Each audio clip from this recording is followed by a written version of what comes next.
explosive muscles.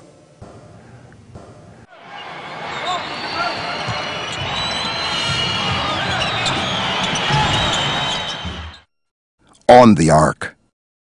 Second, if you make your cut right along the three-point line, then you have two options. If your defender is below the line of your cut, with at most only a hand in the passing lane, then make a corner and cut out to safely receive the pass on the perimeter. Plant your inside foot and push off perpendicular to the line of your foot in order to recruit the most explosive muscles. If your defender intends to deny your outside cut, then he or she will be on your line to the ball. In other words, if the area from your defender's elbow to his head is in the passing lane, then rear cut him. That is, make your corner cut to the basket by planting and pushing off your outside foot. Inside the arc. Finally, if you make your cut inside the arc, then use the traditional V-cut. This takes your defender out of the area in which you want the ball. Then return with a change of speed and a change of angle. If you don't use a V-cut and simply fake the basket cut and return along the same path, your defender can recover along his same path of retreat. Now, the angle at which you return is an important part of the technique to get open, and this is where the cut gets its name. Take the defender away, and when you return, cut across your defender's path. The path of your fake and your cut to return forms the letter V. The angle of your return cuts off your defender's line of recovery. Contact with your defender can help to freeze him when you change directions, but be careful. It's very easy to push off with the inside arm and get called for a foul. Communicate with your passer. Along with establishing eye contact, show target hands as a signal for when and where to pass. Situation 3, extreme denial, the hugger. If your defender is a hugger, that is body to body with you, then use the spin and seal to get open. Start with your hands up for the official to see that you're not fouling, walk him toward the middle, step your top leg between his, and spin and seal him on your backside and show a target hand to your passer. Situation 4, if there is space behind you. If you're being denied the ball and there's no chance for a basket cut, but there is space behind you, then use the lob to get the ball. Walk your defender toward the ball, tee your shoulders, and hold up both of your arms as a signal to your passer and to show the officials your hands. The ball can be lobbed over the defender to the open area behind you. When the ball goes over your head or between your arms, release and get the ball. Situation 5, starting from the low post. If you're already in the low post area, then take the defender up the lane line toward the ball and then cut out. This is also a corner cut or a V cut, and again, use a change of speed when you change direction. A variation of this up and out cut is to add a spin before you cut out.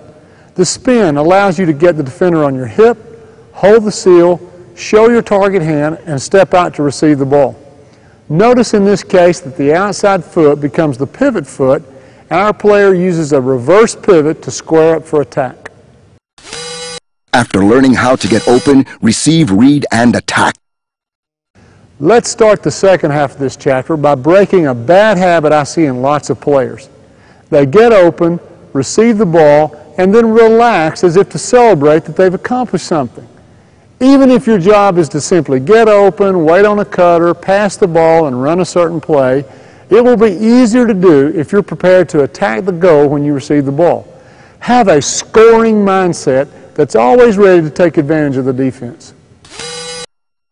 You see, the moves we just covered to get open not only serve the obvious purpose of getting the ball, but they also change the spacing, position, and angles of recovery for your defender. Defenders will make mistakes when they have to move and adjust their positions while you're getting open and receiving the ball. Your job is to read those mistakes and take advantage immediately in one motion. Otherwise, if you get open, receive the ball, but then hesitate as you square up to the goal, the defense will have time to adjust. Instead, get open, read, and attack all in one motion while you have the defense at a disadvantage. Receive, read, and attack. 3 simple reads to score. Read number 1. The defender follows. If he recovers along the angle of your cut, basically just following you, then catch and step by him all in the same motion. Don't hesitate, just keep going. This is quick, so be sure to time your first step and dribble together to avoid the traveling call. Receive, read, and attack. Read number 2. Overplay recovery. Most of the time, the defender will recover in an overplay position. Usually, it's after they've tried to shoot the gap and deflect the ball. Now is your chance to make it really tough on the defense to change direction and recover. Take advantage of their overplay position by sweeping against the grain or direction of your cut. Use the ball to shift your momentum. Rip the ball hard, low to the ground, and under the defender's hands. Sweep against the grain. Footwork. If you catch the ball while stopping yourself with 2 feet, then sweep and cross step to complete your cut against the grain. But if you can change direction on 1 foot, then plant your outside foot, sweep and open step past your defender without letting the inside foot touch the ground. This is more difficult than stopping with 2 feet, but if you can do it, it's a little quicker. Receive, read, and attack. Read number 3. Body to body. If your defender has overplayed you, but is so close to you that there's no space to sweep, then reverse pivot and attack. Bonus section. Thoughts on finishing. I can't leave this chapter without pointing out how these moves to get open and attack will dovetail nicely into the variety of moves to finish that we covered in our previous video, One-on-One Offense Scoring from the Perimeter. Specifically, chapters 5 and 6, Scoring in the Mid-Range and Finishing. This is simply a reminder that the parts of the game that we break down and teach at Better Basketball will eventually fit back together in a seamless offensive attack. Here are a few examples of combining the moves from this video with the moves from our previous video to fit the situation. Example number 1, finishing.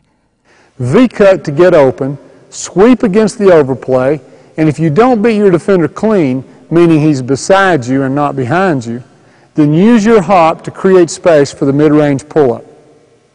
Perhaps the 10-foot bank, or perhaps the hop back is needed. Example number 2, finishing. V-cut to get open, sweep against his recovery, and if you beat the defense clean, then be prepared to beat a second defender. Sweep and immediately cross over if there's quick help. Example number 3, finishing. Same situation, but beat the late helping defender who's waiting in the lane. Sweep, cross over, and body shift off 2 feet to avoid the third defender. Chapter 2, attacking from the weak side.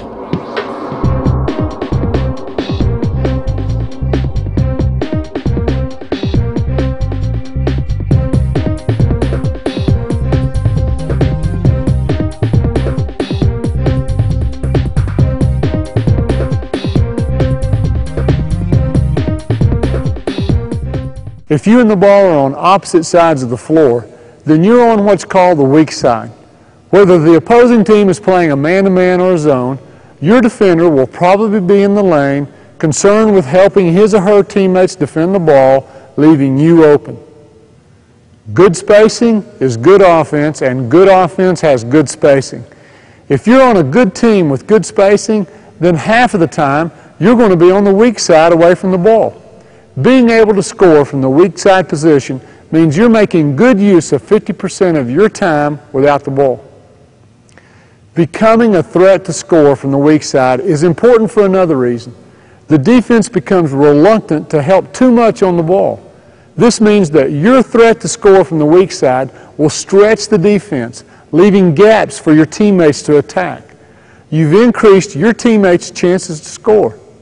And what's more, if your teammates are penetrating to score, they might draw your defender and pitch you the ball. Even though we look at flashing to the ball at the end of this chapter,